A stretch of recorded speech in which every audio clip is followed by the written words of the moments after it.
Hey, what's up everyone? Welcome to Let's Talk, the series where we spell Awkwafina on the first try. This is your friendly neighborhood Birdman, and today we're talking Shang-Chi.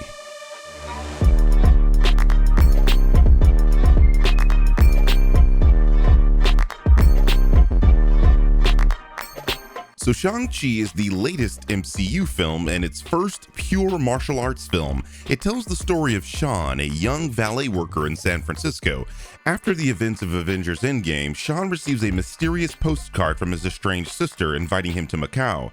While taking the bus home, Sean and his best friend Katie get attacked, where the attackers steal his pendant. Sensing his sister might also be in danger, Sean sets off to warn her while also revealing to Katie that he is Shang-Chi, a warrior trained by his father to be an assassin. Let's get this out of the way right now. This movie has perhaps the best fight choreography in the entire Marvel Cinematic Universe.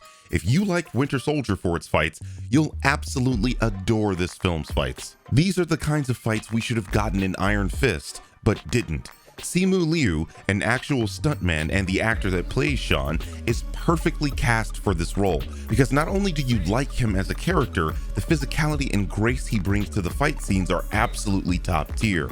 And it would be sweet if it were only Sean that was a dope fighter, but it's everyone. Michelle Yeoh, Leung, Fala Chen, everyone does a great job with the choreography. Now, there is a caveat here. There are quite a few scenes with wire fu, the practical effect most famously showcased in films like The Matrix and Crouching Tiger, Hidden Dragon. If you're not a fan of or are unfamiliar with wire fu, some of the fights will look a little strange to you. Personally, I'm an enormous fan of wire fu and much prefer it to CGI fighting, so this isn't a negative to me at all. I only mention it because it isn't prominently used in the MCU, so fans of the series might be a little shocked is all. And speaking of things that aren't quite MCU, this film is refreshing in a way that I believe will win over the MCU haters. You know, the people that always claim the MCU films are too samey.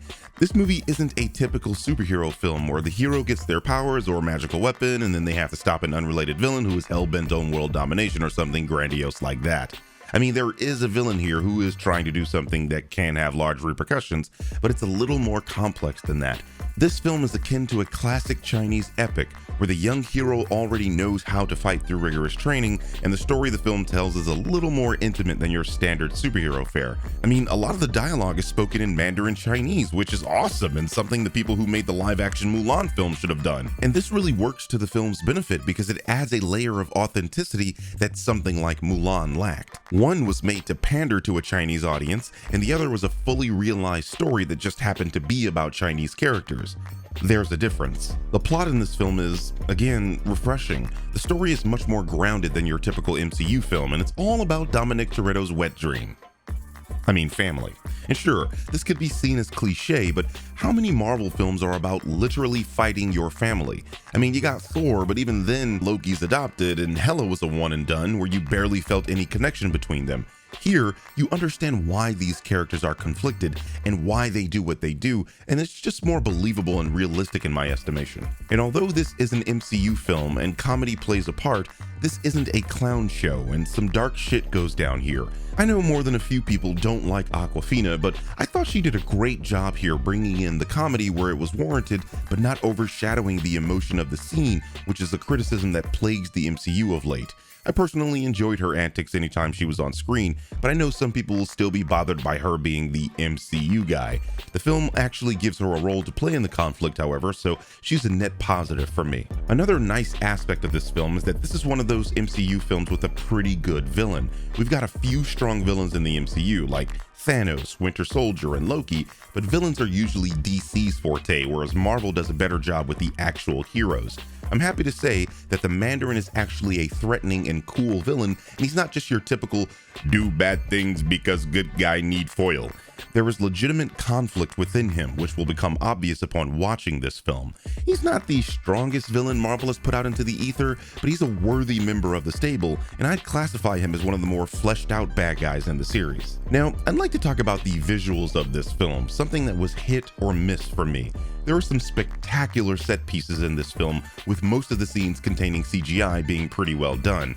but there are some instances where the blue screen is very obvious and where the characters on screen are lacking weight and punch. This happens more towards the very end of the film, where there's a big CGI fight, so it's slightly forgivable in that it doesn't detract from the awesome fight scenes in the first and second acts. But this wouldn't be an honest review if I didn't mention that some of the stuff happening on the screen looks fake as heck. And we're not talking, oh, that's a magical Harry Potter creature fake. It's more like, oh, Uwe Boll made this. I don't know what it is about Marvel movies and their sometimes wonky CGI, but these movies make too much money to not have Weta give Industrial Light and Magic a hand.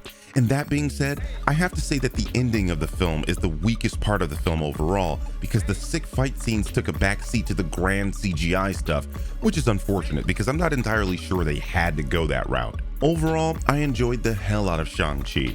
This movie breathes new life into the superhero genre, giving us an old school meets new school kung fu movie. Simu Liu is perfectly cast, not only due to his physicality, but also his charisma and heart. All of the supporting actors kill their roles, especially a few cameos that I won't spoil. I couldn't find anyone doing a poor job and phoning it in like another Chinese epic made by Disney that doesn't need to be mentioned. Again, the CGI is mostly competent, and when the visuals work, they are stunning, but there are some really ugly moments in the movie that stick out like a sore thumb if you know where to look. The fight scenes are probably the best in the MCU from a choreography standpoint, and really, that's all that matters, because if you're going to do a martial arts movie, get the goddamn choreo down. Iron Fist. A-. Phase 4 is off to a roaring start with Shang-Chi, and yes, I'm skipping Black Widow because that's not really a Phase 4 movie to me. More like, phase this should have come out after Civil War. I highly recommend this movie because not only will it please fight fans, it's a complete story where you won't be bored in the downtime. That being said, have you seen Shang-Chi? What did you think about it? Let me know what you thought in the comment section below. Until next time, this has been your friendly neighborhood Birdman, and I'm gonna go get another ticket to see this thing. Bye!